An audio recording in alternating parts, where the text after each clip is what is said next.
mga kababayan nun, sir. This is Jam, the Filipino channel. Ang inyo pong lingkod. So today is June 11, 2026. At tayo ngayon ay papunta dyan yan sa may Villamor Street, sa may Tibagan, San Juan. At dadalhin po natin sa may E. Rodriguez Jr. Avenue sa may Ugong Norte, Quezon City po yan. Okay, magbabalik po tayo mamaya po pag nakakuha na po natin sila. Disclaimer lamang po ang content po natin ay kalsada at hindi ang passenger, kaya naman sakasakali man po na may marinig kayo mga pangalan ng lugar, pangalan ng tao, pangalan ng organization sa government o private man yan, ay wala pong kinalaman ng channel na ito at wala pong pinapatungkulan. Lahat po ng pinag-uusapan dito ay pawang dito lamang po yan sa loob at wala pong pinapatungkulan sa labas. Magbabalik po tayo mamaya unti pag nakuha na po natin sila.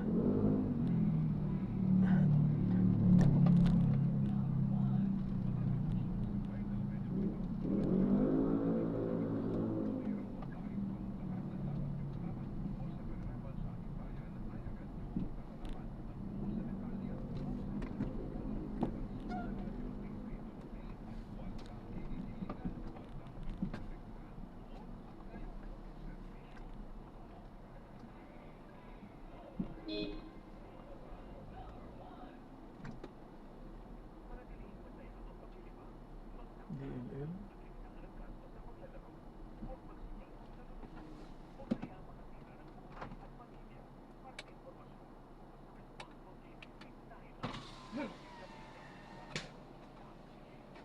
ano? Sir.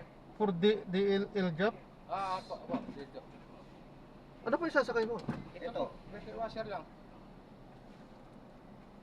Tapos ilan ang sasakay na tao? Dalawa lang kami.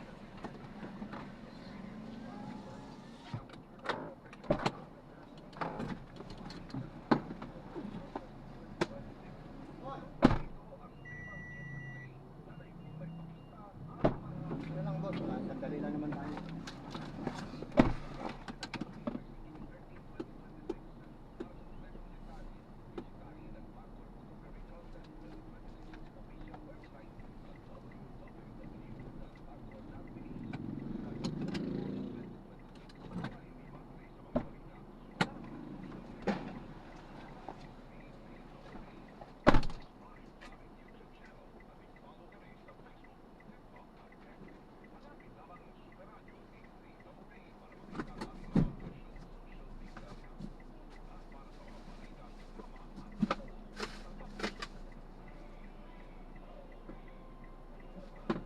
Okay. Yung ladder. Ladder mo.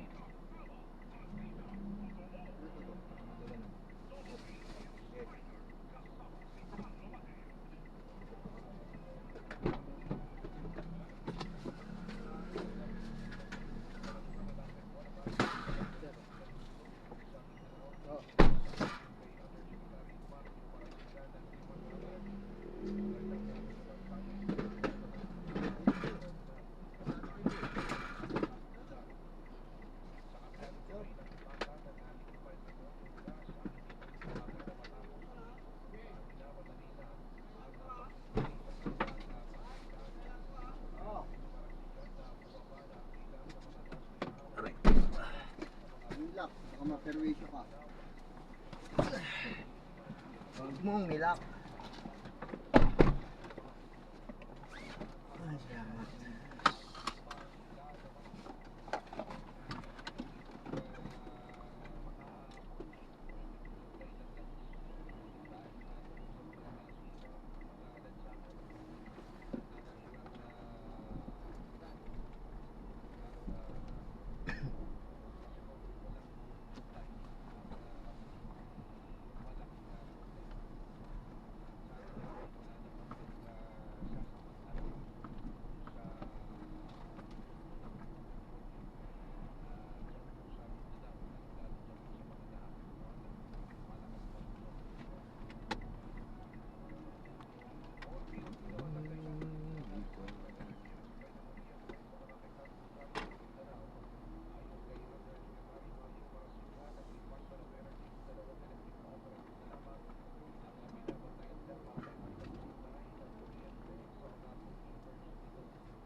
May matatapon po doon. Hindi, wala po.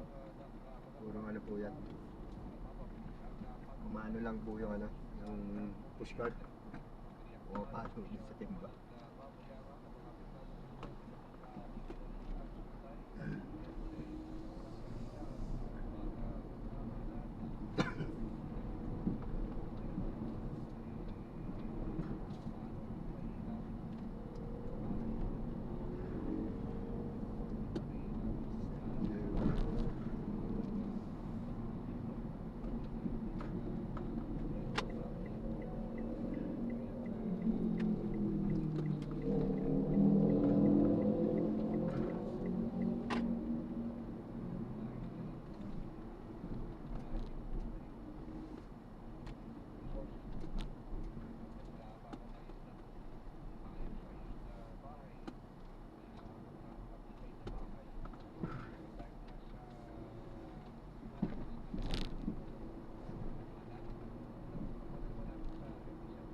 Standby na lang daw.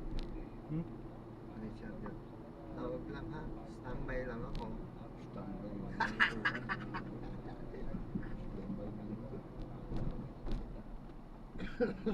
Parang gano'n. Standby. Yung neto, skandalosa itong ano.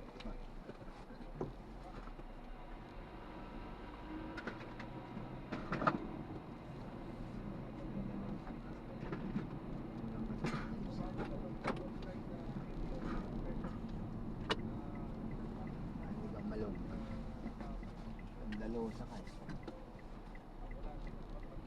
Tambay lang kayo.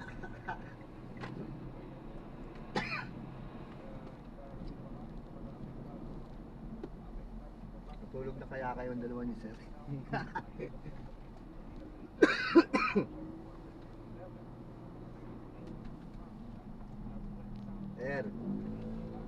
Bernard, Daljap, tulog na kayo.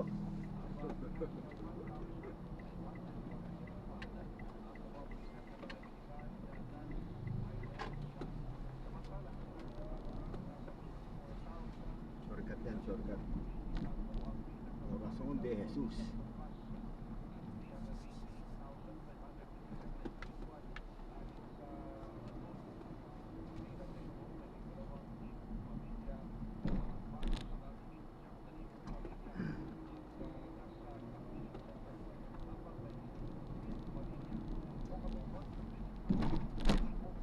Yan dito, maganda pre.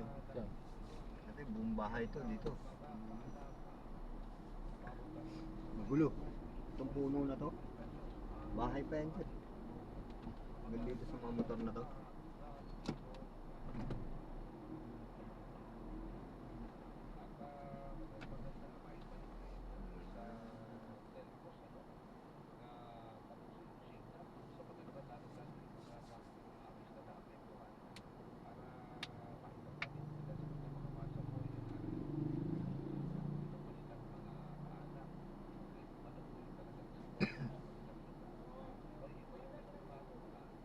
Diretso.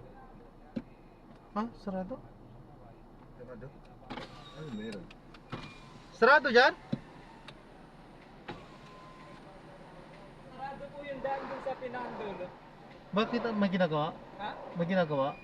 Fiesta po, may mga Ay, yun lang. Sige. ano din mga ano dito. Sige. Sige. Fiesta pala.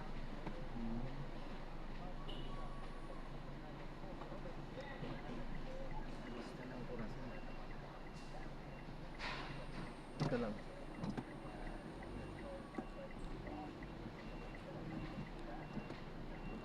Balik tayo ito.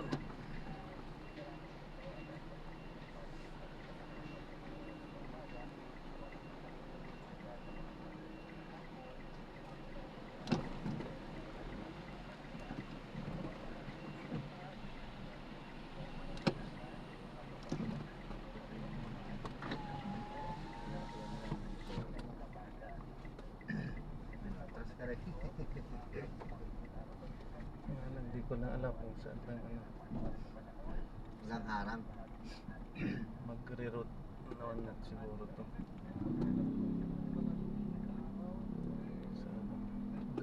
na dahil hindi ko kabisado daan. Ayun, nag-reroute na. Tapos,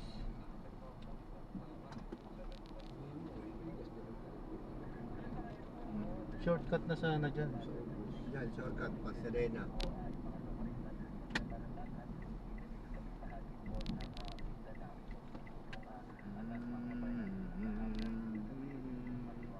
Kasi minsan dyan, traffic dyan sa arena.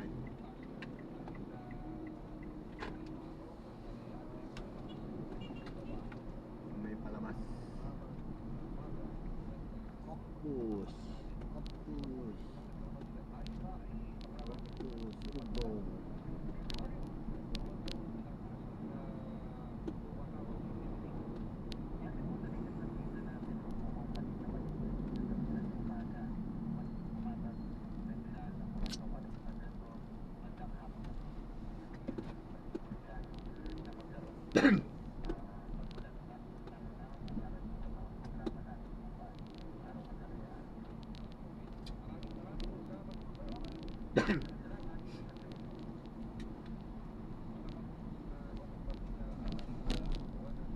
Ganyan lang, tapos na ulan.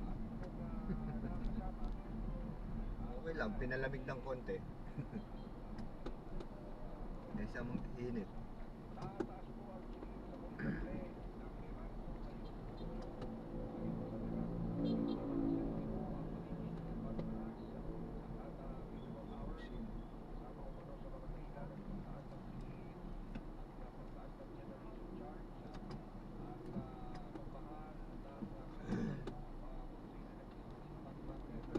Traffic. Mamaya, tulog mo siya Edmundo, di ba? Ha? Tulog mo yun. Kanina ako umaga, gapangin ko sana doon sa taas, eh, gulatin. Laki-laking tawa, putang. Alam mo, bukas yung ilaw sa baba, hindi ginarado. Malaking tawa. Hindi, nagising yata siya. Nagising ba siya kagagabi? Umaga? Ay, hindi niya ako nakita. Isang gabi pala yun. Oo, isang gabi pala yun. Nagising siya. Gugulatin ko pa lang, puta, nagulat ako, bigla nagsalita. Maglabas ka ng banyo, bigla nagsalita. Akala ko may dumadaan na magbabarkada. Tayo pala putang na siya. Oh, gising ka pa?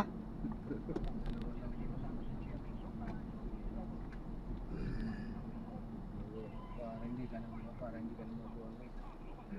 Filter, video vlogger kasi ba? Isang timbalang. Baka meron na sila doon. Tingnan natin. Meron silang rito. Hindi naman ito pagkainat. Tulog ka? Meron yan. Kagaya sa ating kagabi. Walang ganun pa nga tayo.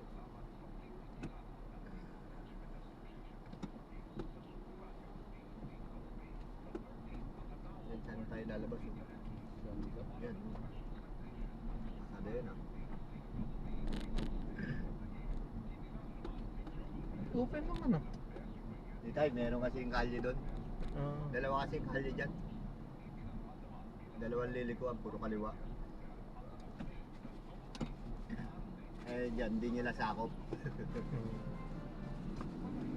Ibang street na eh. Pasadena. Corazon yung kanila eh. Wala na yung port dito.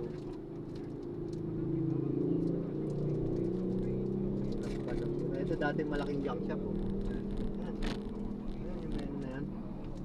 Malaking junk shop yan.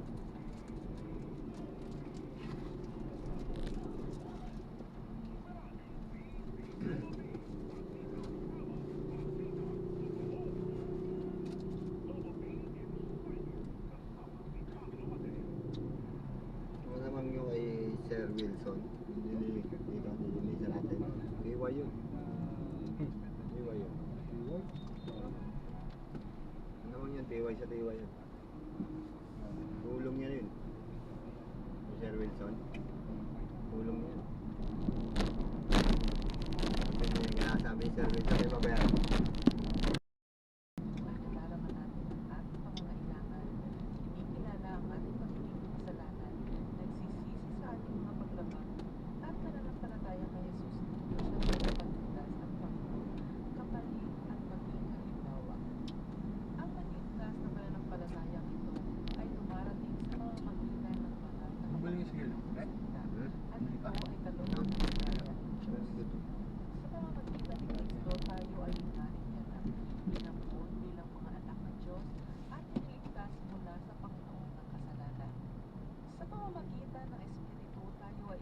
anak na muli at pinabanal. Binabago ng Espiritu ang ating isipan, isinusulat ang batas ng pag-ibig ng Diyos sa ating mga puso at binibigyan tayo ng kapangyarihang mabuhay ng banal na buhay. Ang pananatiling sa Kanya ay nagiging kabahagi tayo ng banal na likas at may katiyakan ng kaligtasan ngayon at sa pagbubuo. Napakagandang balita ang mababasa natin sa Juan 3:16. Gayon na lamang ang pag-ibig ng Diyos sa katauhan, kaya't ibinigay niya ang kanyang kaisa-isang anak upang ang sino mang sumampalataya sa kanya ay hindi mapahamak, kundi magkaroon ng buhay na walang hanggan. Ipinadama ng Diyos ang kanyang pag-ibig sa atin nang mamatay si Kristo para sa atin noong tayo makasalanan pa. Romans 5:8. Naniniwala ang mga Seventh-day Adventists na ang kaligtasan ay makakamit lamang sa pamagitan ng pagtitiwala kay Kristo. Walang ibang pangalan ng sinumang tao sa buong mundo na ibinigay ng Diyos sa mga tao upang tayo ay maligtas. Magawa 4:12. Dahil sa kanyang handang sakripisyo at walwalhating pagkabuhay na maguli, maaari tayo magkaroon ng buhay na walang hanggan.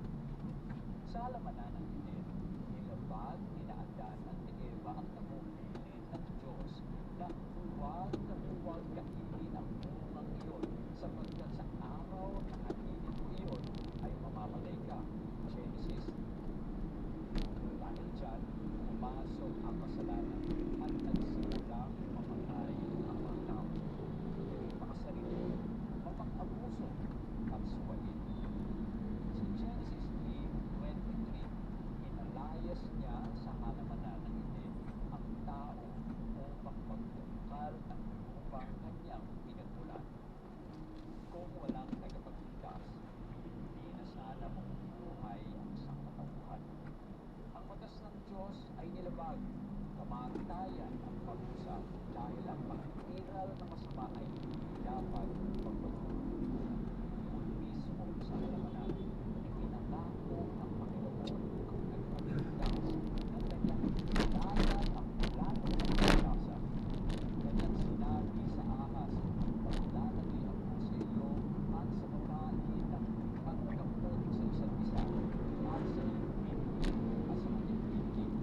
Ito ang tuturo ng iyong ulo at ikaw ang tuturo ng isa ko. Genesis 3:15. Ang mga salitang ito ay nagpapahiwatig ng kaligtasan. Si Jesus na tagapagligtas ay manggagaling sa lahi ni Adan at ni Eva, kung saan ang ahas ay gagawa ng paraan upang patayin si Jesus. Masusugatan siya, subalit magtatagumpay pa rin sa kasalanan. Si Jesus, ang bugtong na anak ng Diyos, ay voluntaryong tinanggap ang parusang nararapat sa mga makasalanan. Siya ay dumating sa lupa bilang kordero na pinatay mula sa pagkakatatag ng mundo. Siya ang nagdala ng kaligtasan sa lahat ng tao. Malinaw na sinasabi sa Juan 3:16 hanggang 17, sapagkat gayon na lamang ang pag-ibig ng Diyos sa sanlibutan na ibinigay niya ang kanyang tanging anak upang ang sino man sa kanya'y sumampalataya ay huwag mapahamak, kundi magkaroon ng buhay na walang hanggan. Sapagkat hindi sinuro ng Diyos ang anak sa sanlibutan upang hatulan ang sanlibutan, kundi upang ang sanlibutan ay maligtas sa mga pagitan niya. Ang pagkaalam na tayo ay may kinabukasan at kaligtasan mula sa Diyos ay nagbibigay sa atin ng pangmatagalang kapayapaan sa kabila ng kahirapan. Si Jesus ay naaalok sa atin ng buong kapatawaran ng mga kasalanan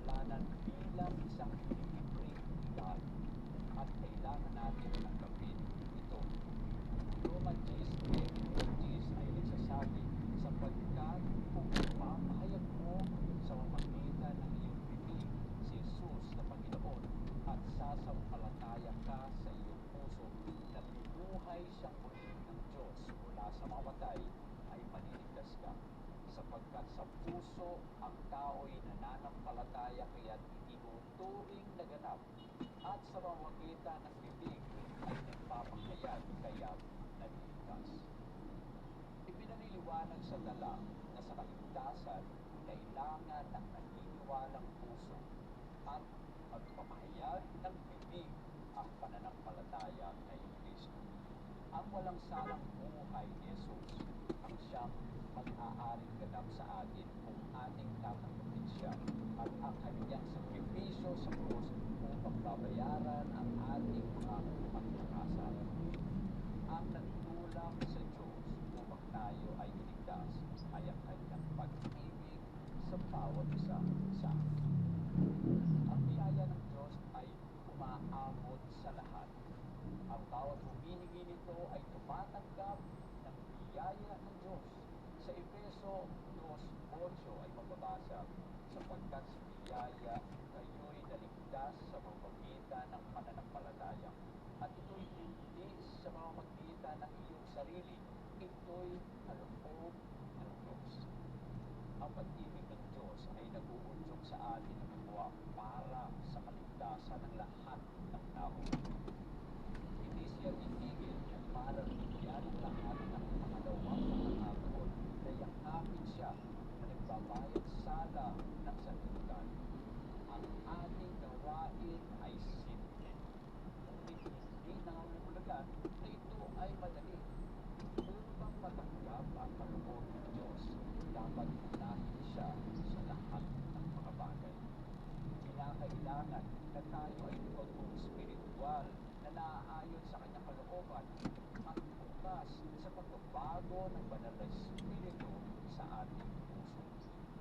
Ipinaliliwanag ni Jesus ang nagliligtas na biyaya ng Diyos sa pamamagitan ng kwento ng suwail na anak na makabasa sa Lucas 15. May isang ama na may 2 anak. Isang araw ay pinili na kunin ng bunsong anak ang kanyang manang. Matapos na kuhanin ito, ay tinalikuran ng kanyang pamilya, nagtungo sa malayong lugar at doon ay binaldas ang